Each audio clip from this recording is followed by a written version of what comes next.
একটু 400 টাকা দিন তো। 400 টাকা? হ্যাঁ, সিএনজি ভাড়া। সিএনজি ভাড়া মানে? আরে আপনার লাগেজটা নিয়েই তো সিএনজি নিয়ে আপনার খোঁজে এলাম। আমার লাগেজ মানে?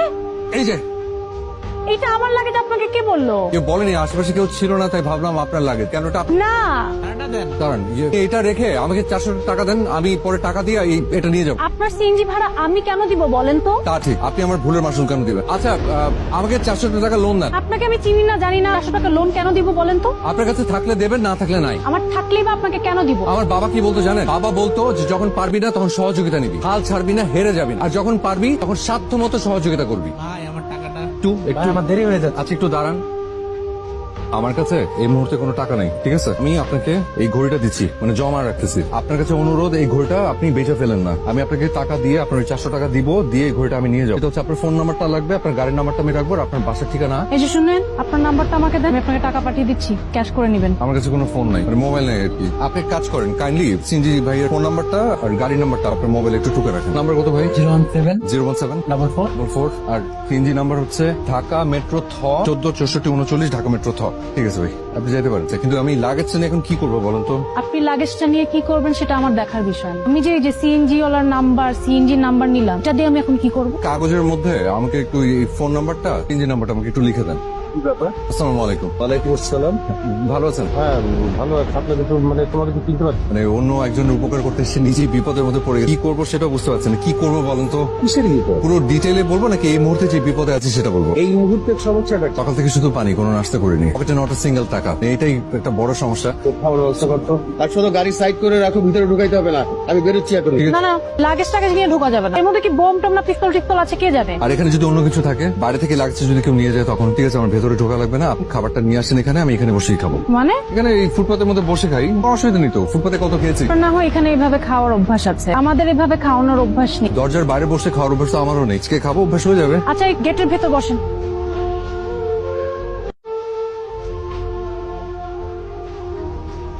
এটা থাক।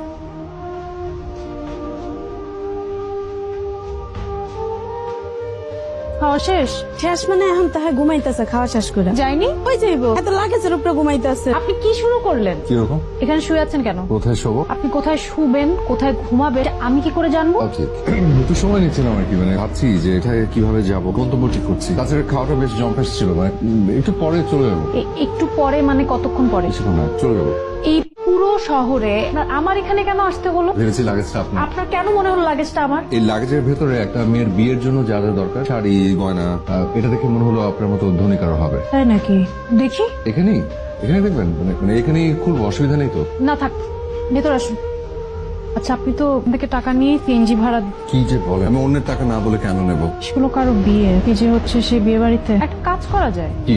এগুলো থানায় দিয়ে দেন, একটা ব্যবস্থা করে দিবে। নিরুপায় হলে তাই ভেবে দেখি। আচ্ছা, ওয়েট ওয়েট ওয়েট ওয়েট, কি? এখানে তো জুয়েলারি আছে, তো এই জুয়েলারির বক্সে কোথাও দোকানের নাম ঠিকানা কিছু তো থাকবে, এটা নাম্বার থেকে ফোন দিলেই তো হয়ে যায়। ওইটা তো ভালো বুদ্ধি। এই আমার তো ফোন নেই, আপনি একটু ট্রাই করে দেখেন না। এক্সকিউজ মি, হ্যালো, আসসালামু আলাইকুম, এফএ জুয়েলার্স। আচ্ছা, আপনাদের এখান থেকে 7 তারিখে একটা গয়না নিয়েছিল, একটু একটু চেক করে দেখবেন কি? হ্যাঁ, আপনি একটু রিসিপ্টটা চেক করে জানান না। জি জি, ওনাদের অ্যাড্রেসটা একটু মেল করবেন please. Thank you so much, thank you.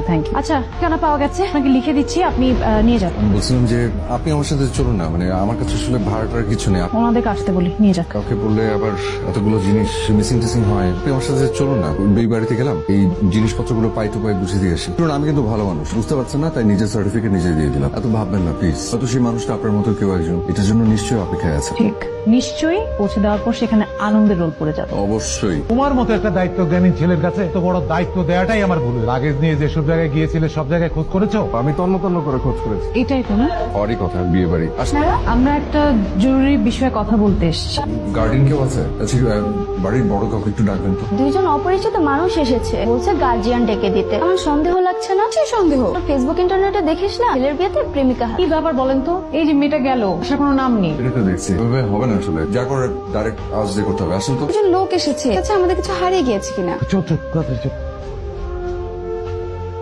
বাবা সব ঠিক আছে, অ্যাকচুয়ালি এদিক সেদিক হয়নি। আলহামদুলিল্লাহ। যাক, আলহামদুলিল্লাহ, ধন্যবাদ আপনাদের সবাইকে। আরে না না, ধন্যবাদ তো আপনাদেরই পাওনা। আজকে গায়ে হলুদের অনুষ্ঠান, কাল আমার ছেলের বিয়ে, দুদিনের অনুষ্ঠানে আপনাদের সপরিবারে দাওয়াত। এখন একটা প্রয়োজনীয় একটা কথা আছে, ওটা বলেন। আপনাদের এই লাগেজটা এখন পর্যন্ত নিয়ে আমার সিএনজি ভাড়া গেছে 700 টাকা। একটা সেকেন্ড, এখান থেকে যে যাবো 300 টাকা সহ 1000 টাকা দিতে হবে। আমার কাছে আসলে টাকা পয়সা কিচ্ছু নেই। আচ্ছা, মান সম্মান বলে একটা ব্যাপার তো আছে নাকি? আচ্ছা, কয়টা টাকা না নিলে কি হতো? আপনার কোনো সমস্যা হতো না, কিন্তু আমার অনেক সমস্যা হতো। ওরা কি ভাবলো বলেন তো? একজনের উপকার করতে গিয়ে উল্টো উপকারের উপর ভাগ বসিয়ে আসলাম। এতে মহৎ দৃষ্টান্ত হয়ে থাকতে পারতাম। মহৎ হচ্ছে দায়িত্ববান হওয়াটা জরুরি। আমাকে আমার গন্তব্যে পৌঁছাতে ভাড়াটা ম্যানেজ করা আমার দায়িত্ব। স্মৃতির কথা বলছেন, অ্যাপ্লাইড ফিজিক্সে মাস্টার্সে দুর্দান্ত রেজাল্ট করার পরে বাবা দামি হাত ঘুরে আমাকে উপহার দিয়েছিল। আমার বাবা মারা গেছেন, কারণ বাসার সামনে ওই সিনজি ভাড়া মেটাতে গিয়ে ওই ঘড়িটা বন্ধক রেখে বাবার সম্মানটা বাঁচিয়েছি। স্মৃতির চেয়ে সম্মানটা অনেক বড়। কিনে 300 টাকা কি আপনার ভাড়া। লাগবে না? ওকে, নো প্রবলেম। কে বিয়ে বাড়িতে গিয়ে ফিরে দিয়ে আসবেন, নেটে খুলে থাকবে। বিয়ের কার্ডটা বেশ সুন্দর। জানেন, আমার না বিয়ের শাড়িটাও খুব পছন্দ হয়েছে।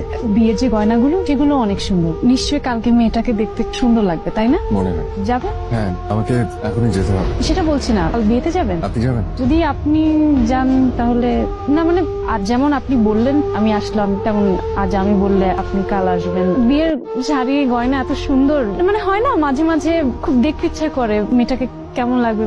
আমার হাতে একেবারে সময় নেই। যদি থাকতো তাহলে আপনার পাঁচটা রাখতাম। সরি, আমি হুট করে বিয়ের আসরে অনেক বেশি এক্সাইটেড হয়ে গিয়ে সারাদিন আপনাকে অনেক সন্দেহ করেছি। এটা ঠিক হয়নি। 4 দিনের এত সুন্দর কথাগুলোকে ঠিক না বলে ফেলে দেবেন না প্লিজ। সারাদিন যে আপনাকে আমি চিনেছি সে আপনি না, এই আপনি সত্যিকারের আপনি। আজ রাত 4টায় আমার ফ্লাইট। বলেন কি? জাপানে একটা স্কলারশিপ পেয়েছি। আগে বলেননি কেন? আগে বলে কি হতো? তাই তো, আগে বললে কি হতো? আপনার পাসপোর্ট টিকিট সব আছে তো ঠিকঠাক? একটা গ্রুপে যাচ্ছি, কিছু ওদের কাছে জমা দেওয়া আছে। আপনি এভাবেই যাবেন? সারাদিন একই পোশাকে চেঞ্জ করবেন না? কাল সবকিছু হাওয়া হয়ে গেছে। ওই নিত্য প্রয়োজনীয় জিনিস সহ একটা ব্যাগ ছিল, সেটা দুলাভাইয়ের একটা পরে বেরিয়েছিলাম, ভেবেছিলাম ফেরত দিব, হাতে তো সময় নেই। আমাকে আসলে এখনই যেতে হবে। তবে একটা কথা, আজকে সারাটা দিন আপনার সান্নিধ্যে যেভাবে কাটলো, বিশ্বাস করেন চাইলেও আমি কোনোদিন সেটা ভুলতে পারবো না। হ্যাঁ, আমার হাতে আসলে একেবারে সময় নেই। এই সাজ পোশাকে আবার কবে আসবেন? অপেক্ষা করবেন? এটা নেই, হঠাৎ মনে এলো তাই লিখে ফেললাম। আমি কিন্তু কবি না, আমার কাছে মনে হয় যে মনের ভাব প্রকাশ করার জন্য কবি হতে হয়। আপনি আমার নামটাই জানেন, আমার নাম আব্দুল হাই। আর কত অপেক্ষা করবি? বলেছি না এটা নিয়ে আর কোনো কথা বলবে না। বলবো না কেন বল? প্রায় 2 বছর হয়ে গেল ছেলেটার কোনো খবর নাই। দুনিয়াটা এখন মানুষের হাতের মুঠোয়। আর এই ছেলে না আছে কোনো ফোন, না কোনো যোগাযোগ।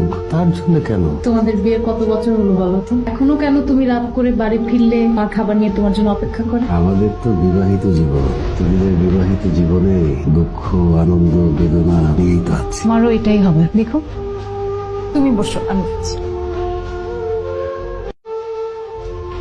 ব্যাগেজটা কি ভেতরে আনতে পারি না এখানেই থাকবে? পারবেন, পরে রেখেছি যাতে হারিয়ে না যায়। ভুল করেছি। কে এলো রে মা? যার অপেক্ষায় ছিলে সে এসেছে। আর তুমি ছিলে না কোথায়? অপেক্ষায়?